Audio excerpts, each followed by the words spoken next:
duratti nan qaanfachiisite.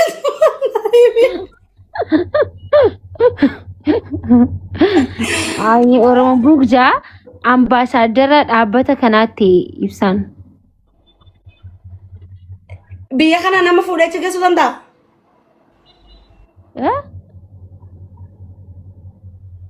Maakee akka afaan Oromoo naa himi baallaa please. Obboleetti diya buuk jechuun maal jechuun maali si fakkaata xayyaara si fakkaate maati? Kan biyya tanaa fuudhee nama geessu danda'a jettu.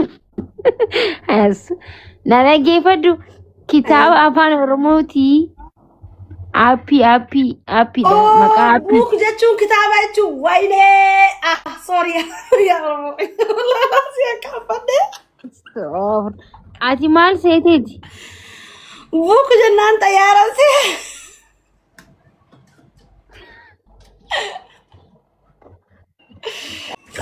Yaa Oromoo malaa laayika. Buufadhu mee ammuma buufadhu silkii lama qabdaami? Spellingii Oromoo buuk joo kana barreessiti buufadhu gad. Eessaan buusa? Samboot app store irraa buufatta. Oromoo buuk kajoon buusa?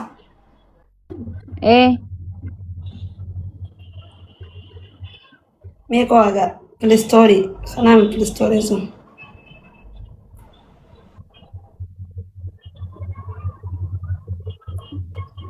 Oromoo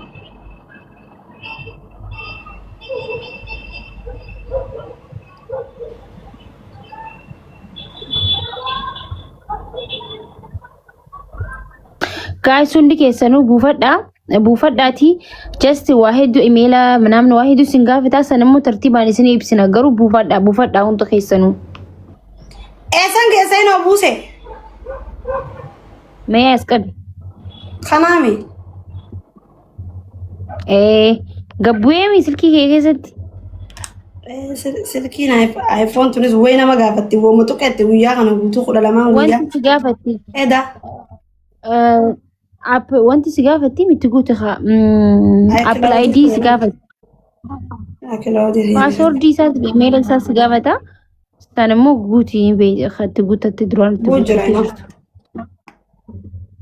Yaa guys amma hundi keessanuu buufadhaa akkamitti akka fayyadamtan immoo nam lamaan taane isin ibsina jechuudha.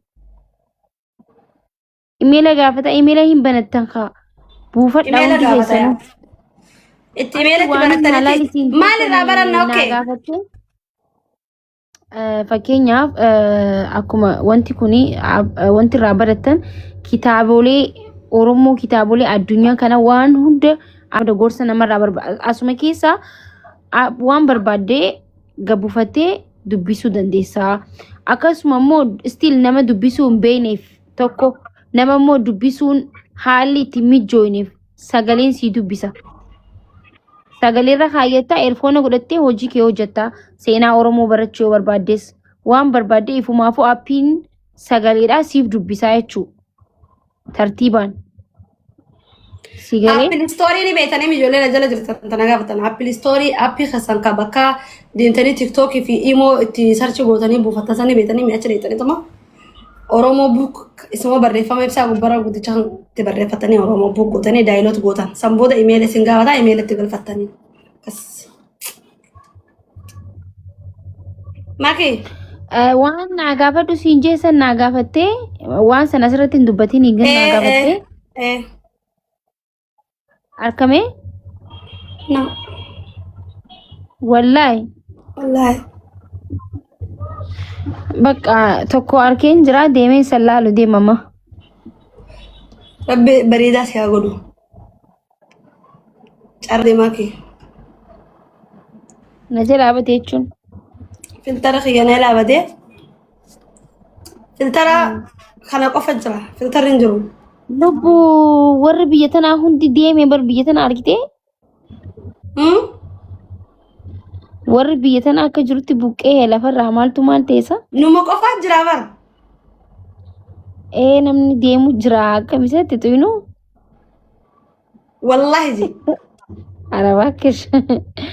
Ambalaan osoo buuteen deemu maal taateeti? Gan namni wallahi I don't know. Namni bar 40 kan keessa hin jiru haadhatiya. Injiru wallahi deemtee dhumte ijoollee Ilmoo nama qabatanii beeku. hunda deemaa jiran. Nama jibbisiisa beektaa gizee wanta uummata kanaan nama jibbisiise guuranii namni sodaadhaa gabboo sodaatee mana hidhaa sandaqurra asiin carraa hankee deemtee lubbuun ol baate malee gadi hin baatu. Ammataa kiyyaafuu karoora nama karoora san qabu waan ta'eef nan deeggara. Girikii miisa adeemu jiran. Mootummaan achitti amma kana booda guyyatti nama kuma meeqaan natti seenaan irraa dhaabbaddaa jechuu jira jaa. Jallaallee abaggee karatti nu qabee waa bifti. Ni fiidaarsanuu fiiguu ni dandeessaa? Fiiguu miti habibti aboo bismillah maal rakkadheen karaa saniin deema astaghfirullah lazim. Dhageeffadhu gizee yaaduu ayyoo kan hin deemu ta'ee habibti yaaddee Oromoo naqabaniiti hawaalaa Oromoo buusisanii anachuma dhiisanii maallaqa saniin ifiitti deeman osoo hin deemee waan karaa kana. Wallahi ana qabaniiti Oromoo irraa hawaalaa fudhatanii maallaqa sanii ifii deemanii anachina dhiisanii deeman. Achitti dhiisan. Guys, dhugaa miti. Dhugaadha saasa dhugaadha. Sitti shaqqalataan.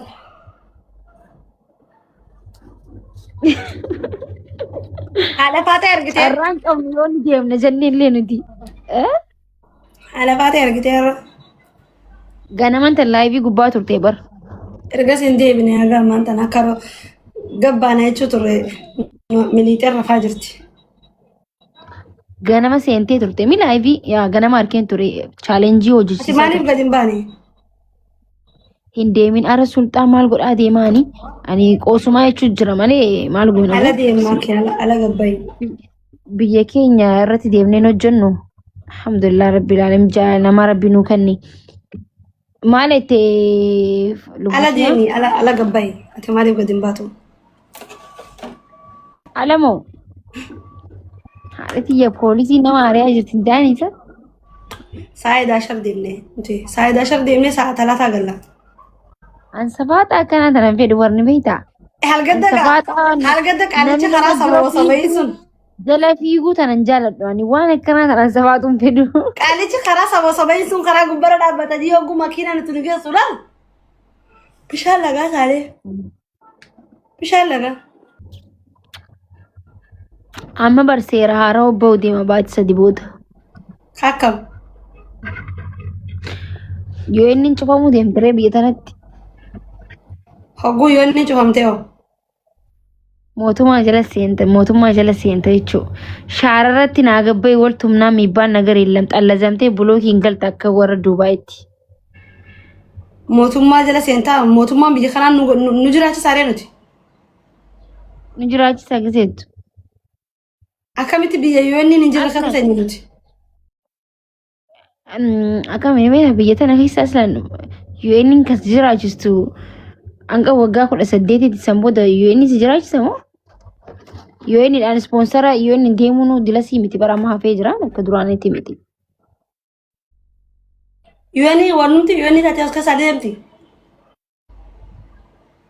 Sunni ni baay'ee kararraa kaa inshaallah yoo rabbi amata taate. Ni beektaa maali fatta yoo inni kana booda stiil mana illee yoo kireeffatte mootummaa beeksistee kireeffattaa nambara keenki mootummaan hin beekaa warri waan hin taane as keessa gurguru hundi hin dhaabaa kan biraa dammoo maal inni biyya barbaadde deemtee dhufuu hin dandeessa Itoophiyaa malee. Ameerikaan dhaqee dhufuu dandeenya? Sanin beeku Dubaay mana dheexee dhufuu hin dandeessan fakkaata. Just ግን mootummaa jala galuu deemna waa hundaafuu namni tokko biyyaansi waggaatti $5,000 kabala.